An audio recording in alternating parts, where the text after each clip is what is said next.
we're joined now by Vice President J.D. Vance. Mr. Vice President, thank you for joining us this morning. Let's start with the Middle East. The Wall Street Journal is reporting that Hamas has confirmed they are holding 20 living hostages, and that those hostages are going to be released in the next 24 hours, early as today, perhaps. Have 20 living hostages been confirmed? When do you expect to see them? Well, they've been confirmed, George. Of course, you don't know until you see these people alive, but thank God we expect to see them alive here in the next 24 hours, probably early tomorrow morning, U.S. time, which will be later in the day, of course, in Israel.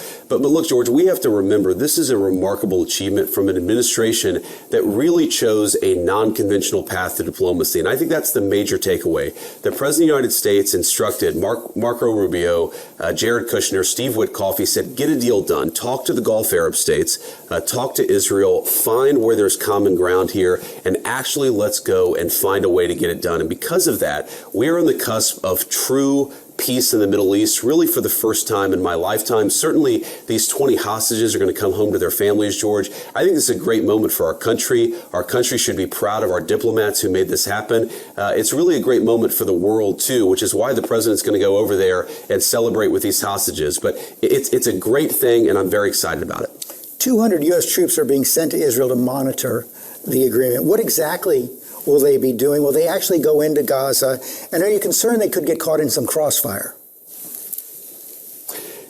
George, so that story is actually misreported. We already have troops at Central Command. We've had them for decades in this country. They are going to monitor the terms of the ceasefire. And that's everything from ensuring that the Israeli troops are at the agreed upon line, ensuring that Hamas is not attacking innocent Israelis, doing everything that they can to ensure the peace that we've created actually sustains and endures. But the idea that we're going to have troops on the ground in Gaza, in Israel, that is not our intention. That is not our plan. There was a bit of a misreporting there, but we are going to monitor this piece to ensure that it endures. The other piece of good news that's been underreported, I think, George, is that Indonesia and a number of other majority Muslim states, they've actually offered to send ground troops to Gaza to ensure the necessary peacekeeping takes place. That's not something the United States is going to be expected to do. That's something the Muslim world is going to step up and do. And that, again, is because of the Trump administration's diplomacy. The president has also pushed for National Guard deployments in several American cities. As you know, that's been questioned by several federal judges, including Trump appointees, also the Republican governor of Oklahoma and chairman of the National Governors Association, Kevin Stitt. Here's what Governor Stitt said. We believe in the federalist system that states' rights. Oklahomans would lose their mind if Pritzker and Illinois sent troops down to Oklahoma during the Biden administration. How do you respond to Governor Stitt? Well, I'd say to Governor Stitt, you have to look at what's happening on the ground in Chicago. And the reason why Illinois is a different case from Chicago is because Chicago has been given over to lawlessness and gangs for too long, George. If you look at the murder rates in Chicago, the violent crime rates, you have women who have young families. They're terrified their kids are going to get killed in a drive-by shooting. We have accepted this for far too long in the United States of America and some of our biggest cities. And Chicago, unfortunately, is the worst. It's a beautiful city. It's got great people. We know the gross majority of the violent crime in that city is committed by a very tiny fraction of the population. Why shouldn't federal troops empower the people in Chicago to live safe lives when the governor and the local mayor just simply refuse to do their job? But as you know, a federal judge, a U.S. district judge, has blocked the effort to deploy troops in Chicago. And it was Judge Perry, and she actually said that a lot of these claims that were made, especially in the court filings, lack credibility. Well, George, we're obviously going to litigate this as much as we can. We think that we have the authority to provide proper safety to our citizens all over the United States, but particularly in Chicago. But I think for any federal judge or anybody else to look at this situation and say, is it tolerable? And I think the obvious answer, George, is no. The president looks at this situation. He sees the fact that you have multiple people dying of murders every weekend in the city of Chicago, and he says, this is intolerable. And it's not just the people who live in Chicago, it's the law enforcement in Chicago, federal, state, and local, who are trying to keep us safe, George. You've seen ICE agents being teed off on in suburban Chicago, in places all over the state of Illinois, and other places too. You see 1,000% increase in violence against our ICE agents. They're being assaulted, they're being beaten, they're being shot at. I think all Americans, Democrat or Republican, we look at this scenario, we say, this is not acceptable. We want people to be safe. We want our law enforcement officials to be empowered to keep us safe. We can do this, and that's exactly what the Trump administration has committed to doing. Governor Pritzker is our next guest. President Trump has said that he should be in jail. Do you think Governor Pritzker has committed a crime? Well, I think Governor Pritzker has certainly failed to keep the people of Illinois safe. And it's interesting to me, Governor Pritzker will talk a lot, I'm sure, about how bad Donald Trump is, about how bad I am, and about how bad the administration is. He is the governor of a state that where its biggest city has murder rates that rival the most violent places in the third world, George. Why is he so mad at Donald Trump for trying to keep Chicagoans safe? He should be mad at the criminals that he has failed to keep at bay. We're trying to help him, and we're trying to help the residents of his biggest city. I wish that he would let us, because he certainly isn't doing the job himself. I asked if you agree with President Trump that Governor Pritzker has committed a crime. Well, I think that Governor Pritzker has allowed a lot of people to be killed in the city of Chicago and elsewhere, George. I think that it's disgraceful, and I think that he absolutely should suffer some consequences for the fact that there are thousands of innocent Chicagoans who are dead because he failed to do his job. It's really a yes or no question. Do you believe he's committed? I hate this. It's a yes or no question. He gave you the answer. He's the Vice President of the United States. He gave you his answer. And God bless J.D. Vance for going on these shows. I'm trying to sit here and think, as I've tried all day after I watched the Dolphins get spanked, why he went on all four of these shows. Bam, bam, bam, bam. What was the purpose of him doing all these shows today? Maybe it's to expose these people. Maybe it's to let the America know how bad these people are. Crime. George, you're going to keep on asking this question. I'm going to keep on telling you that Governor Pritzker has failed to do his job. He should suffer some consequences. Whether he's violated a crime, ultimately, I would leave to the courts, but I certainly think that he has violated his fundamental oath of office. That seems pretty criminal to me. I'd leave it to a judge and jury to decide whether he's actually violated the crime. Let me also ask you, as we saw the indictment this week of Letitia James on questions of mortgage fraud. Also, Lisa Cook has been accused by the Trump administration of committing mortgage fraud as well.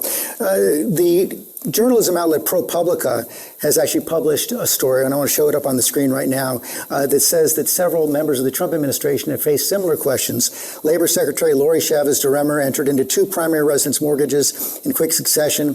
Transportation Secretary Sean Duffy has primary residence mortgages in New Jersey and Washington, D.C. Lee Zeldin, the Environmental Protection Agency administrator, has 1 primary residence mortgage in Long Island and another in Washington, D.C. How do you respond to critics who say that the Trump administration is engaging in a double standard here? Well, I'd say 2 things, George. First of all, ProPublica is basically a left-wing blog. I'm not shocked that you found a left-wing blog that can attack members of the Trump administration. But second, and this is the most important, is what does the law say? Letitia James was indicted in a left-leaning part of our country, a part that voted very heavily against Donald J. Trump, for the crime of mortgage fraud. When I read the indictment, when I read the facts in the case, I see a person who committed mortgage fraud. Now, of course, the jury is going to decide whether she ultimately committed a crime. We don't try her. The administration doesn't try her. A judge tries the case, and a jury decides whether she's ultimately guilty.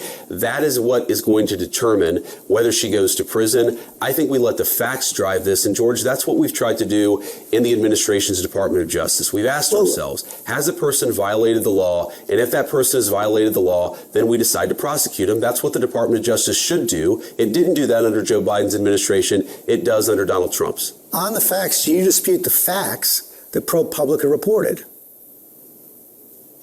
Do I dispute a far-left blog that I haven't read that you brought up in this interview? I have no idea, George. I have no idea what they actually said. But I certainly question the source. I question their credibility. And most importantly, I'm not worried about what they said about members of our administration. I ask the question, what does the law say? And if the law says that you engage in mortgage fraud and a local prosecutor, a local grand jury, and finally a jury convicts you of that crime, then that is how the justice system is meant to work in the United States of America. The White House border czar Tom Homan was... Right. Okay. So 2 things. One, as I mentioned earlier, they will not address guilt. I won't say guilty, but does the evidence show that she did it? Not an article from some blog. Does the evidence as put forth in the indictment pretty much look like she did it? They don't want to talk about that. They don't want to talk about the aspect that she may indeed have committed mortgage fraud based on the actual documents, not an article. The actual documents. He didn't want to bring it up. So now we're going to segue into this Tom Homan thing. I want you to listen very closely, because there's something that's going to happen here, and it will prove to you that this network is a piece of crap.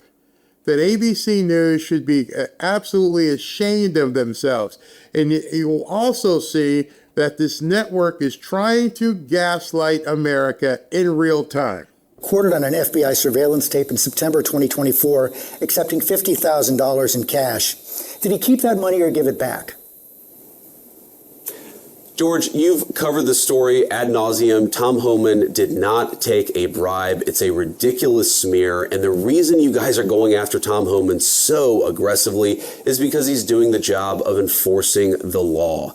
I think it's really preposterous. I know Tom. I think that he's a good man. He gets death threats. He gets attacked. He gets constantly threatened by people because he has the audacity to want to enforce the country's immigration laws. I think that it would be a much more interesting story about why is it that Tom Homan, who is simply enforcing Americans' immigration laws, is getting constantly harassed and threatened to the point of death threats. That's a much more interesting question that I think journalists should focus on. We can agree to disagree on that question. Well, you said he didn't take a bribe, but I'm not sure you answered the question. Are you saying that he did not accept the $50,000? George, this story has been covered ad nauseum. He did not take a bribe. Did he accept $50,000? I'm sure that in the course of Tom Homan's life, he has been paid more than $50,000 for services. The question is, did he do something illegal? And there's absolutely no evidence that Tom Homan's ever taken a bribe or done anything illegal, which is why he's working in the administration. I'm asking you, did he accept the $50,000 that was caught on the surveillance tape? Did he accept that $50,000 or not? George, I don't know what you're talking about. Did he accept $50,000 for what? He was recorded on an audio tape in September 2024, an FBI surveillance tape, accepting $50,000 in cash. Did he keep that money?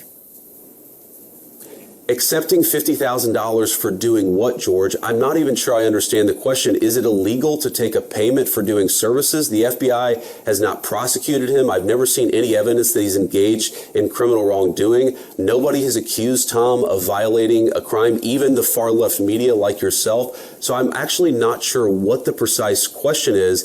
Did he accept $50,000? Honestly, George, I don't know the answer to that question. What I do know is that he didn't violate a crime. All right, so now you got to pay real close attention to what happens here. Stephanopoulos understands his big drop story is in trouble. That the people watching live as this was happening, he's got to do something. Just watch this. So you don't, what was caught on the tape, you're saying right now you don't know whether or not he kept that money?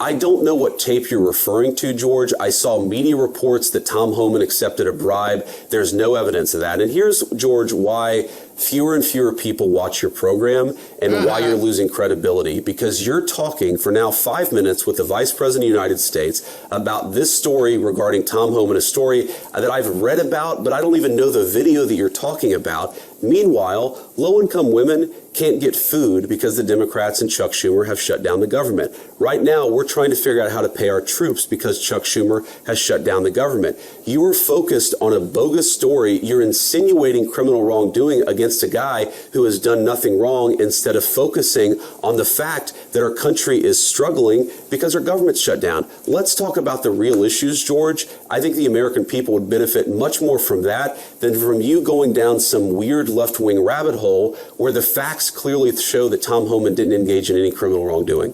It's not a weird left-wing rabbit hole. I didn't insinuate anything. I asked you whether Tom Homan accepted $50,000, as was heard on an audio tape recorded by the FBI in September 2024, and you did not answer the question. Thank you for your time this morning. All right, so that's what people saw, especially if you were to go to ABC News right now. That's how it ended. You're not answering the question, thanks. And most people would think that was it. Now, I think ABC is about to get sued. So now let me show you the actual ending, which is completely different than the ending that they posted. Vastly different. This is the ending that they clicked. I don't know what tape you're referring to, George. I saw media reports that Tom Homan accepted a bribe. There's no evidence of that. And here's, George, why fewer and fewer people watch your program and why you're losing credibility. Because you're talking for now 5 minutes with the Vice President of the United States about this story regarding Tom Homan, a story that I've read about, but I don't even know the video that you're talking about. Meanwhile, low-income women can't get food because the Democrats and Chuck Schumer have shut down the government. Right now, we're trying to figure out how to pay our troops because Chuck Schumer has shut down the government. You are focused on a bogus story. You're insinuating criminal wrongdoing against a guy who has done nothing wrong instead of focusing on the fact that our country is struggling because our government's shut down.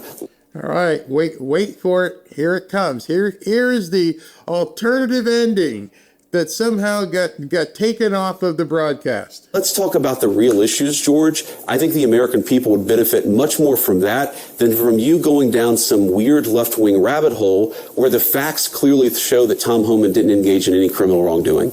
It's not a weird left-wing rabbit hole. I didn't insinuate anything. I asked you whether Tom Homan accepted $50,000, as was heard on an audio tape recorded by the FBI in September 2024, and you did not answer the question. Thank you for your time this morning. No, George, I said that I don't. Up next, we'll be right back. J.D. Vance was in the middle of responding, and Georgie Porgy cut him off and went to break. And then afterwards, they edited it as though he ended it before J.D. Vance even said anything. What a piece of crap. What an absolute piece of crap. The Vice President of the United States is in the middle of responding, and they chopped it, and you could hear his voice. There's a whole different level of scumbaggery in these media outlets. And if you didn't have the two pieces to see it yourself, you wouldn't ever know. The libnuts who are watching ABC News don't hear them cut off J.D. Vance. That clip, as far as they're concerned, never happened. The regular people who don't go to podcast or on X, they never see the second half. They just saw George Stephanopoulos decide to just pull the plug. It's over. Thank you very much. No, that's not what happened.